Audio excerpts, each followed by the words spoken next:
G'day viewers, I thought I'd make a video to talk about the election results in my home state of Victoria today, and let's be honest, I'm making this to gloat because the election went so much better than I could have hoped. The Conservatives got an absolute bollocking. The most likely result was always the sitting Labor government would be returned. Maybe, could hope for a bit of an increased majority. But they're getting a really significantly increased majority. There's still about 10 seats to be decided.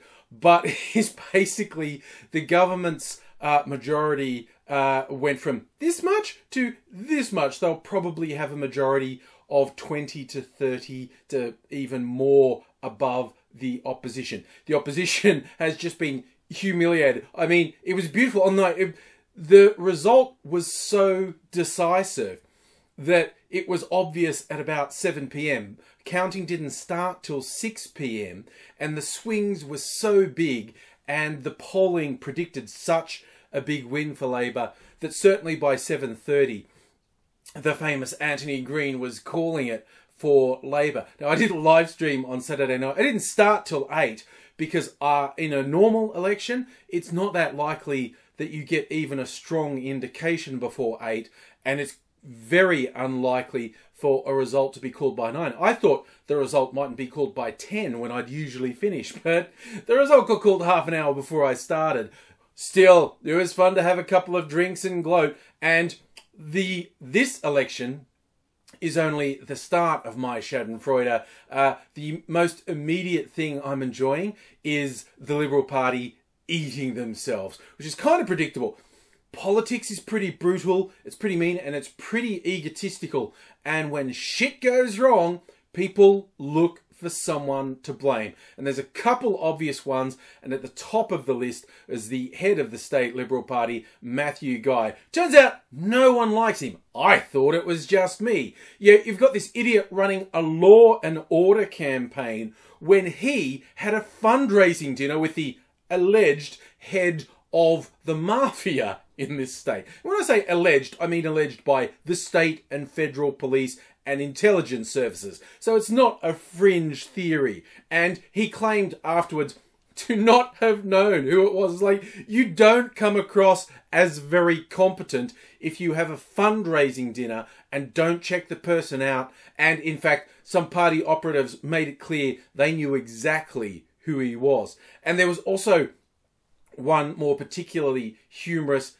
you could say related story, when Matthew Guy was with the person who would be his police minister out in Frankston, and they were having an interview with a cafe owner who said, "Yes, I'm with you. My power bills are too high, and it's obviously because of this Andrews government. I have to sell so much more just to stay afloat. It's gotten so hard." Turns out she is a convicted marijuana grower, and she had been a subject of police investigations. She'd had a liquor license refused and then granted under really strict conditions. And again, with the ignorance plea, the guy with him, the guy who would have been his police minister, had proudly boasted he was behind every major investigation in this area. So if he wasn't lying or wasn't incompetent, he would have known this cafe owner was a person of considerable interest to the local police. So it's just that hilarious fuck up. And they went so negative. Like, you've seen me regularly complain about the blatantly false racist hyperbole they build up about crime and national security. Look, no one likes crime. No one likes to see people being threatened. But the simple fact is, the Conservatives, and in both the media and politics, have been blatantly lying. With racist potato at the federal level, Peter Dutton, saying ridiculous shit like, "Melbourne people are afraid to go out at night," which resulted in Melbourne people going, "No, we're not." And highlighting an awful incident with a terrorism-inspired stabbing murder in Burke Street Mall. One person killed, and acting like that's the single most important thing happening. No one wants that. No one wants that at all. But when, I don't know, 60 or 70 women murdered by their current or former partner so far this year, that seems like a bigger issue. But no, let's go for the scare tactics and let's appeal to fear, ignorance, bigotry and racism. Turns out that didn't work. Like, not at all. Like, they didn't just fail, they went down a fucking hole and now they're all eating themselves, blaming each other. One guy who's a big name in the party wrote to everyone in the party saying, "This is fucked, and this is why it's fucked. This guy's fucked, that guy's fucked. Sack the party president, sack the party leader." To which other people responded, "That guy's a prick and no one likes him." So they're just going, "Argh." And at the federal level, they're going, "Oh, no, we're not worried because there's a federal election coming up next year and they are fucking dead." I'll put a qualifier on that. You'd be slightly foolish to try and predict unequivocally the result of the next federal election.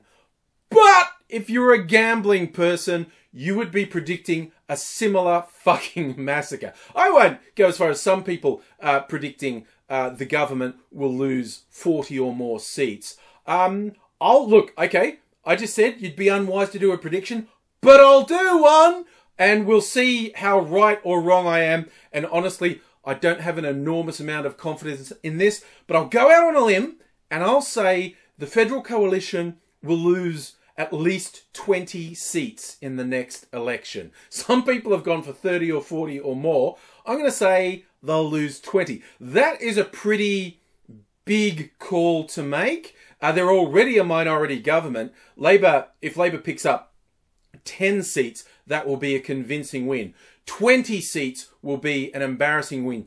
Beyond that, it gets humiliating and crushing. And like I said, I won't predict it, but I know what I want. And these idiots have up to 6 months to continue with the backbiting and infighting and refusing to learn the lessons. I reckon they've got enough time for there to be talk about replacing Scummo as Prime Minister.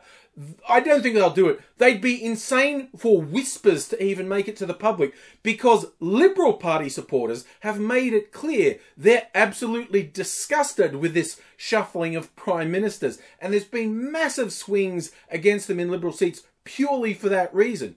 But now they also have to learn you can't be fucking cavemen. This whole focusing on fear, bigotry, and hyperbole about how much danger we're in doesn't work anymore. And being homophobic, denying climate change science, being misogynist, making women think you fucking hate them. Surprisingly, that doesn't work with the electorate anymore. But I'm pleased to say they seem to show no signs of learning it. And I say please because nothing would make me laugh more than seeing a similar massacre at the federal election next year.